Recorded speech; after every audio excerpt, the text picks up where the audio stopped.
नमस्कार दोस्तों, आज का जो हमारा विषय है वह है मंदिर, मस्जिद, चर्च, गुरुद्वारे में परमात्मा को कैसे पाया जाए। उस ईश्वर तत्व को, इस परमात्मा तत्व को कैसे पाया जाए, क्यों उसका भेद हम सभी से छुपाया गया और हम कभी मंदिर में ढूंढ रहे हैं परमात्मा को, तो कहीं मस्जिद में, तो कहीं गुरुद्वारे में, तो कहीं अलग अलग स्थानों पे, तो कहीं हाथों में माला पकड़े हैं, तो कहीं कोई मंत्र जप कर रहे हैं, तो कहीं मुद्राएं बना के बैठे हैं, तो कहीं गंगा स्नान कर रहे हैं, तो कहीं सेवा कर रहे हैं, तो कहीं दान कर रहे हैं, कई चीजें कर रहे हैं उस परमात्म तत्व को पाने के लिए। तो कैसे उस परमात्म तत्व को ढूंढे और क्या वो रहस्य है जो हम सभी से छुपाया गया है, आज उसमें पूरा विस्तार से हम बताने जा रहे हैं। तो वीडियो में अंत तक बने रहें ताकि आप वो रहस्य आज जान पाएं। तो दोस्तों, आप सभी का हम स्वागत करते हैं अपने चैनल में आत्मा से परमात्मा का सफर। तो पहले जान लें, हम मंदिर क्यों जाते हैं। तो मंदिर, मस्जिद, गिरजाघर, चर्च में क्यों जाते हैं? क्योंकि ये हमारे पूर्वजों के संस्कार हैं। हमारे परदादा ने मंदिर में गए और उसके बाद हमारे माता पिता मंदिर में गए, जाते रहे और उसके बाद हम भी उसी परंपरा को निभाते रहे। हम भी मंदिर, मस्जिद, गुरुद्वारे में जाते रहे। तो वहां पे जाने से क्या तात्पर्य है, क्या रहस्य था और क्या वो रहस्य आप जान पाए हैं, तो वो आज हम पूरा विस्तार से जानेंगे। आपके दादा परदादा, उससे भी पुराने पूर्वज जाते रहे, मंदिरों में जाते रहे।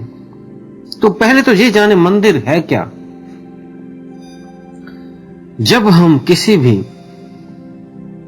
मूर्ति को रखते हैं, एक मूर्ति या एक से अधिक मूर्तियों को रखते हैं, तो उस स्थान को हम मंदिर कहने लगते हैं। चाहे वो एक घर के छोटे सा एक कोना आप मंदिर के लिए चूज कर लेते हैं, या मोहल्ले में एक बिल्डिंग कोई चूज करते हैं कि यहां मंदिर, मस्जिद, गुरुद्वारा कुछ भी बनेगा, गिरजाघर बनेगा।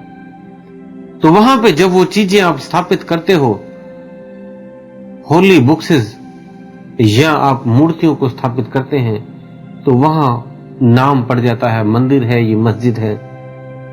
लेकिन क्या वाकई में वो मंदिर, मस्जिद है? क्या उसमें और आपके घर में जो मंदिर, मस्जिद है, उसमें कोई अंतर है कि आपने एक छोटा सा मंदिर बनाया है घर में, तो वहां पूजा पाठ कर ले, तो बाहर मंदिर या बाहर ये स्थान क्यों बनाए हैं?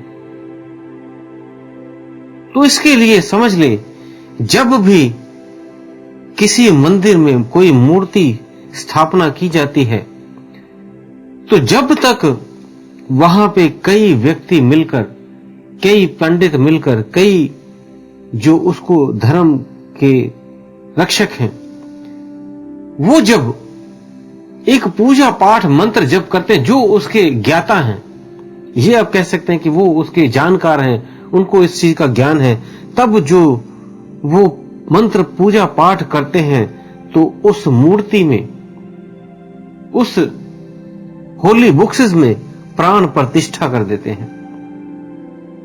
और जब वो प्राण प्रतिष्ठा करते हैं, तो एक ऊर्जा, जो ब्रह्म ऊर्जा है, वो उस मूर्ति से, वो उस होली बुक से कनेक्ट हो जाती है, जुड़ जाती है। ये जोड़ने का ही वो जो वहां पे ज्ञाता है, जो उसका देख रेख करने वाला है, वो उससे उस वस्तु को, उस मूर्ति को, वो उस होली बुक्सेस को एक्टिवेट कर देता है, जागृत कर देता है, उनमें प्राण प्रतिष्ठा कर देता है। अगर प्राण प्रतिष्ठा नहीं हुई है, तो आप चाहे महंगी से महंगी मूर्तियां लाकर रख दो मंदिर में, वो कोई भी शक्ति, ब्रह्म ऊर्जा बाहर नहीं उससे निकलेगी, जब तक वो उस ऊर्जा से कनेक्ट ना हो। जैसे एक मोबाइल फोन आप अच्छे से अच्छा ले आओ, कई कंपनियों के मोबाइल आते हैं, महंगे से महंगे मोबाइल आते हैं, तो आप कोई भी मोबाइल अगर रख दें और उसमें सिम ना डालें एक्टिवेट किया हुआ, तब तक वो फोन बेकार है, उसमें कुछ नहीं चलेगा। जब आप उसमें एक एक्टिवेट किया हुआ सिम डालते हैं तब उस फोन में जान आती है। मीन्स वो सिम, एक्टिवेट सिम उस फोन में प्राण प्रतिष्ठा करता है, तब वो जागृत हो जाता है और तब उसमें फोन कॉल्स आनी शुरू हो जाती हैं। आप बातें फिर आप कर सकते हो, अन्यथा वो डेड है। इसी तरह जब कोई मूर्तिकार मूर्तियां बनाता है या कई बुक्स प्रिंट होती हैं, वो तब तक उनमें कोई ऊर्जा नहीं होती जब तक उसका ज्ञाता उसे एक्टिवेट ना कर दे, उसमें ब्रह्म ऊर्जा ना डाल दे। तो वो ब्रह्म ऊर्जा पूजा पाठ मंत्र जप से ही होती है। और जिसकी ब्रह्म ऊर्जा एक्टिवेट होती है, वो चाहे किसी भी मंत्र को ना करे, पढ़े, किसी भी पाठ को ना करे, वो सिर्फ उस मूर्ति को देख के ही उसमें प्राण प्रतिष्ठा कर देता है। और आप मंदिर मस्जिद जब जाते हो तो क्या करते हो? आप सबसे कम पैसे निकालते हो, 1 रुपए का सिक्का, 2 रुपए का सिक्का, 5 रुपए या 10 रुपए, सबसे कम पैसे निकालकर उसके गुल्लक में डाल देते हो। क्या तुम लोगों ने भगवान को इतना कम आंका है कि उसे तुम्हारे 1, 2 रुपए, 5 रुपए की जरूरत है? किसकी तुलना आप उससे करते हो? उस इतना ब्रह्मांड का जो मालिक है, उसे 1, 2 रुपए मेरे जाने आए हो? नहीं, ये तो उस मंदिर में जो बैठा पुजारी है उसकी तनख्वाह, या वहां के चलने वाला पानी, बिजली का बिल, ये तो आप उसके लिए दे रहे हो, उसके सेवक के लिए दे रहे हो, उसके लिए तो ये कुछ नहीं है। वो पांचों तत्वों का स्वयं मालिक है परमात्मा। आकाश, वायु, अग्नि, जल, पृथ्वी सब उसका है। वो एक भी चीज को हिला दे तो आपकी मृत्यु हो सकती है। अगर पानी को ही इतना हिला दे कि सभी तरफ जल जल हो जाए, वो बारिश करा दे या समुद्र नदियां बहा दे, सारा कुछ खत्म हो जाएगा। सभी तरफ आग लगा दे, सब कुछ जल के खत्म हो जाएगा। हवा को ही रोक दे, सभी श्वासों के बिना मर जाएंगे। तो ये सारे उसके हाथ में, तो उसे क्या देने चले हो? वो तो सब कुछ उसके उसी का दिया हुआ है, तुम उसमें से क्या निकाल के दे रहे हो? वह परमात्मा तो निराकार है, उसका कोई आकार नहीं है। जैसे ये आकार हम बनाते हैं तो वो कोई आकार नहीं है। परमात्मा को निराकार कहते हो, निरंजन कहते हो, तो ये वेदों में भी कहा गया है परमात्मा निराकार है, बाइबल में भी कहा गया वे आकाशीय पिता निराकार है, तो वो है ही निराकार। ये जो तस्वीरें या मूर्तियों का रूप दिया है, ये तो एक व्यक्तियों ने एक कल्पना से उस मूर्तियों को तराशा है। इसी तरह शिवलिंग है, उसकी भी पूजा होती है, वो एक लिंग और योनि का आकार है, उसे भी वो परमात्मा का चिन्ह मानते हैं, पूजा करते हैं। ऐसे ही जो धन्ना भगत था, उसने एक पत्थर में ही परमात्मा को पा लिया था। तो ये मूर्तियां, ये तस्वीरें क्या हैं? क्यों मंदिरों में हैं? एक उदाहरण के साथ समझते हैं। जैसे आप पढ़ने जाते हो स्कूल में, पहली क्लास, दूसरी क्लास, तीसरी, चौथी, 5वीं, 10वीं, फिर कॉलेज, जिस किताब को आप पढ़ते हो वो किस लिए पढ़ते हो? जब आपको वो स्कूल की डिग्री या वो सर्टिफिकेट जब मिल जाता है, तब आप उन किताबों को छोड़ देते हो। फिर आप ये नहीं भी कहीं पे जॉब में इंटरव्यू देने जाते हो तो आप सारी किताबें जितना पढ़े हो सब लेके जाते हो वहां पे, सिर्फ वहां पे एक सर्टिफिकेट लेके जाते हो, उसी में ही आपका सब कुछ लिखा हुआ है। तुम कितना पढ़े हो, क्या डिग्री है, क्या क्वालिफिकेशन तुम्हारी, उसमें कुछ पन्नों में ही आ जाती है। इसी तरह ये मूर्तियां जो हैं, जब पहले भक्ति के स्रोतों को बनाया गया तो पहले किसी ने मूर्तियां बना दी कि इस मूर्तियों को, ये किताबों का रूप है, और जो मंदिर मस्जिद बने ये स्कूल है, कॉलेज है, यहां पे आप जाओ और उन किताबों से ज्ञान प्राप्त करो, उनको पढ़ो और ज्ञान प्राप्त करके उस परमात्मा को जानो। ये स्कूल है, कॉलेज है आपके। इन्हें ये नहीं हमेशा में आप पहली में ही पढ़ो। जैसे आप स्कूल में गए तो एक एक करके क्लासें पढ़ी और कॉलेज में जाके सारा स्कूल और कॉलेज छोड़ दिया, सिर्फ ज्ञान रह गया आपके पास और सर्टिफिकेट। इसी तरह आप भी जब मंदिर मस्जिद गिरजाघर जहां भी जाते हो, वहां से सीखो उस परमात्मा को कैसे पाया जा सकता है। ये नहीं उसी स्कूल के चक्कर काटते जाएं। ऐसे तो कोई एक बच्चा अगर है तो पहली क्लास में पढ़ रहा है तो वो कहे नहीं मैं पहली क्लास में ही पूरी जिंदगी पढ़ूंगा, तो क्या होगा। लेकिन आप वही कर रहे हैं, पूरी जिंदगी उसी पहली क्लास में ही घूम रहे हैं। वो तो एक स्मारक चिन्ह बनाए थे कि आप जाओ और परमात्मा को पा सको। आप पूरी जिंदगी वहां चक्कर काट रहे हो और परमात्मा को कभी ढूंढने की कोशिश ही नहीं की। हर रोज ABCD ही शुरू करके आ जाते हो। वह तो मूर्तियां, वह गुरुद्वारे, वह मंदिर आपको एक ध्यान की अवस्था में लाना चाहते हैं। आप ध्यान में बैठो, क्योंकि उस परमात्मा को पाने के लिए एकाग्रता की जरूरत है, ध्यान की जरूरत है, मेडिटेशन की जरूरत है। तो इसीलिए ये स्थान बने हैं। आप वहां पे जाकर सीखो और फिर ध्यान करो। ध्यान से ही उसको पा सकते हो। ध्यान केंद्रित करना सीखो।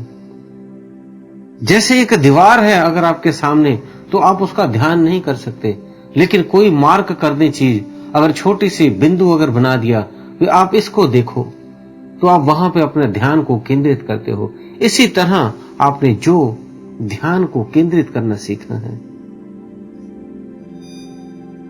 हमें दो ऊर्जाएं मिली हुई हैं। एक वायवीय ऊर्जा, जो हम श्वास लेते हैं, ये वाली ऊर्जा को वायवीय ऊर्जा कहते हैं और ये सभी को मिली है। और एक ऊर्जा गुप्त रूप में वहां पड़ी है, उसे ब्रह्म ऊर्जा कहते हैं, कॉस्मिक एनर्जी कहते हैं। वो भी आपके भीतर है, लेकिन उसे चलाना पड़ेगा, उसे घुमाना पड़ेगा ध्यान के जरिए।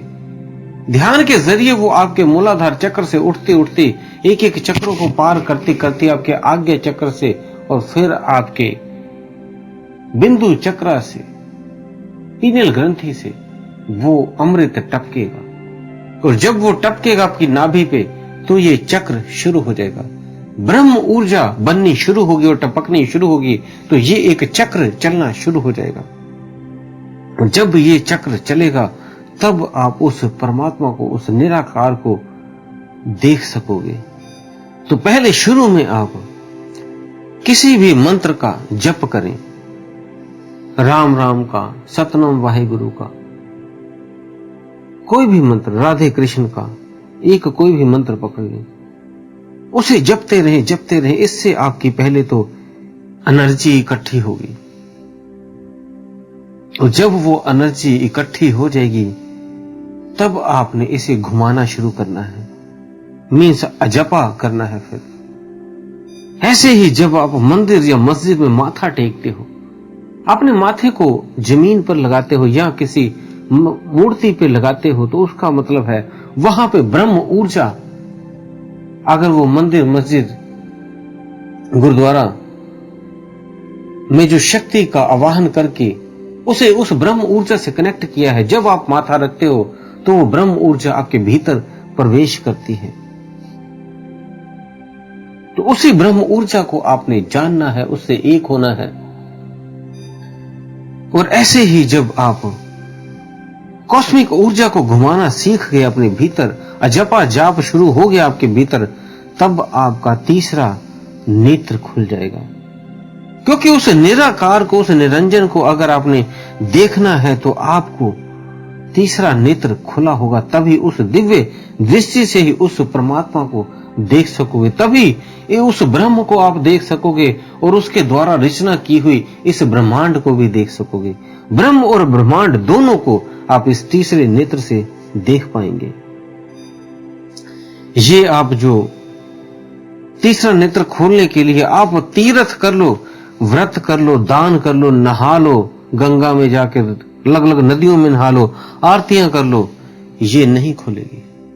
इस तीसरे नेत्र को खोलने के लिए आपको ध्यान ही करना पड़ेगा, आपको मेडिटेशन ही करनी पड़ेगी, आपको इस ध्यान विधि से ही उसको आप प्राप्त कर सकते हो, क्योंकि इससे ही आपके शरीर और मन दोनों शून्य होंगे, निष्क्रिय होंगे। और जब ये निष्क्रिय होंगे तब आप जितनी देर मर्जी बैठो, आपको नहीं पता लगेगा मेरे पैर दुख रहे हैं या दर्द होने लगे हैं या सुन्न हो गए, कुछ नहीं पता लगेगा। उसकी तरफ एक हो जाओ। लेकिन अगर आपको याद आ रहा है मेरा पैर दर्द करने लगा, मोड़ लूं, उतार लूं, ऐसे कर लूं, वैसे कर लूं, तब अभी वो बात, वो शून्यता, वो निष्क्रियता अभी नहीं बनी। और समय दो, डूबो, एक हो जाओ। तो दोस्तों, उम्मीद है दी हुई जानकारी से आप संतुष्ट होंगे। फिर भी कोई आपका प्रश्न हो तो आप हमें कमेंट बॉक्स में लिख सकते हैं। और अगर फेसबुक और इंस्टाग्राम को आपने फॉलो नहीं किया है तो कर ले। इसी के साथ हम विदा लेते हैं। धन्यवाद।